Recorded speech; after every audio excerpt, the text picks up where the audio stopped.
জামুগুৰিহাটত 100 জোপাৰো অধিক মাখিয়তী গছ সংৰক্ষণ কৰি ৰাখিছে এগৰাকী ব্যক্তিয়ে। গৰু বিহুৰ দিনা প্ৰয়োজন হোৱা তথা ক্ৰমক হেৰাই যাবলৈ ধৰা বিশেষ গছজোপা নৱপ্ৰজন্মক চিনাকি কৰাই দিয়াৰ উদ্দেশ্যে সংৰক্ষণ কৰি ৰাখিছে এই উদ্ভিদ।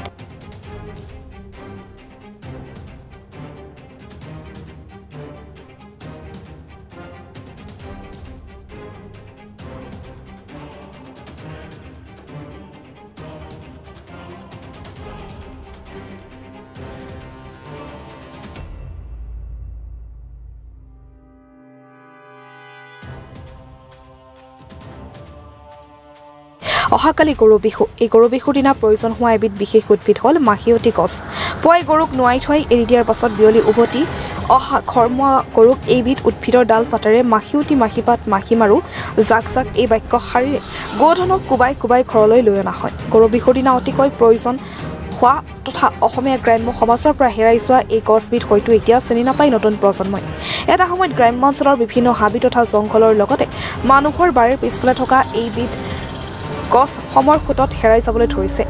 এটা সময়ত অতিকৈ সুলভ এইবিধ উদ্ভিদ এতিয়া দুষ্প্ৰাপ্য হ'বলৈ গতি কৰিছে। কিন্তু এনে এক সময়তে জামুগুৰিহাটৰ আগ্ৰিপাম গাঁৱৰ এগৰাকী ব্যক্তিয়ে তেওঁৰ ঘৰৰ বাৰীৰ চৌহদত সংৰক্ষণ কৰি ৰাখিছে এই বিশেষ উদ্ভিদজোপা। গাঁওখনৰ হেম বাহাদুৰ কাৰ্কি নামৰ 45 উৰ্ধৰ এই ব্যক্তিজনে নিজৰ বাৰীত বছৰ বছৰ সংৰক্ষণ কৰি ৰাখিছে এই উদ্ভিদ। 100ৰো অধিক জোপা মাখিয়তী গছ সংৰক্ষণ কৰি ৰাখিছে এইগৰাকী ব্যক্তিয়ে। নৱপ্ৰজন্ম চিনাকি কৰাই দিয়া একমাত্ৰ উদ্দেশ্য আগত ৰাখি এই বছৰ বছৰ ধৰি সংৰক্ষণ কৰি ৰখা এই মাখিয়তী গছৰ ডালপাত গৰু বিহুৰ দিনা নিবলৈ আহে গৰু গাই পোহপাল দিয়া বহু লোক। অসমীয়া গ্ৰাম্য সমাজৰ পৰা হেৰাই যাবলৈ ধৰা এই বিশেষ উদ্ভিদজোপা সংৰক্ষণ কৰি ৰখাটো অত্যন্ত ইতিবাচক হিচাপে বিবেচিত হৈছে। ইয়াৰ বিষয়ত ক'বলৈ হ'লে এইটো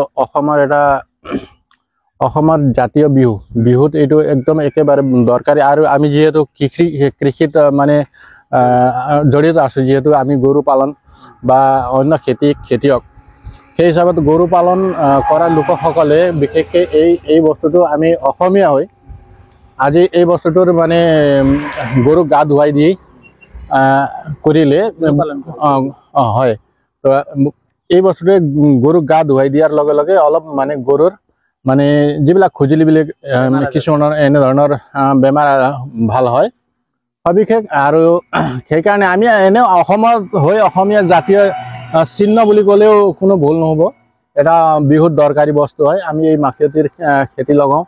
বিশেষকৈ কোনোবা অন্য লোকসকলেও যদি দেখে বা চিনি পায় বা ইয়াৰ প্ৰয়োজন হয় বুলি ক'লে আহি লৈ গ'লেও হয়। বজাৰতো বিক্ৰী হয় এই বস্তুটো, মুঠি হিচাপত বিক্ৰী কৰা হয়। হয়, এই অসমত আজি এই বস্তুটো পাবলৈ বহুত নাইকিয়া, দুৰ্লভ হৈ গৈছে। কাৰণ সকলো মানুহৰ জাগা কম হৈ গ'ল নে সমস্যা কি।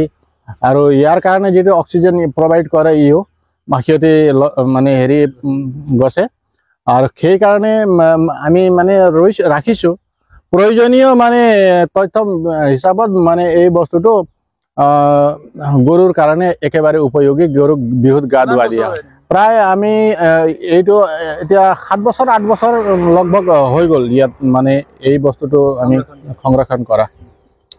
মানে প্ৰয়োজন হ'লে লৈ যাব পাৰিব।